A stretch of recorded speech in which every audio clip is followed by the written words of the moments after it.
বলিউডে প্রচার, ব্র্যান্ডিং আর সামাজিক যোগাযোগ মাধ্যমে তারকাদের উপস্থিতি এখন নিয়মিত বিষয়। কিন্তু কোনো প্রচারই কখনো কখনো অপ্রত্যাশিত ঝুঁকি তৈরি করে, এমনটাই দেখা যাচ্ছে সাম্প্রতিক একটি তদন্তে। একটি অনলাইন বেটিং অ্যাপের প্রচারকে কেন্দ্র করে অর্থ পাচারের অভিযোগ ওঠে এবং সেই অভিযোগের তদন্তেই এবার আলোচনায় অভিনেত্রী নেহা শর্মা। বিষয়টি সামনে আসার পর বলিউডে নতুন করে প্রশ্ন উঠেছে, প্রচারমূলক কাজে তারকাদের দায়িত্ব ও যাচাই বাছাই কতটা জরুরি। গেল মঙ্গলবার ভারতের এনফোর্সমেন্ট ডিরেক্টরেট মানি লন্ডারিং মামলায় নেহা শর্মাকে দীর্ঘ সময় জিজ্ঞাসাবাদ করে।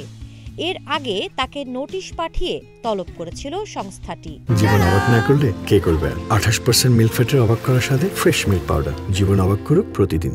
তদন্ত সংশ্লিষ্ট কর্মকর্তারা জানিয়েছেন, বিতর্কিত ওই বেটিং প্ল্যাটফর্মের সঙ্গে অভিনেত্রীর সম্পর্ক, কোন ধরনের প্রচারণায় তিনি যুক্ত ছিলেন এবং এর বিনিময়ে তার কাছে কোনো অবৈধ লেনদেন হয়েছে কিনা, এসব বিষয়ই মূলত প্রশ্ন করা হয়।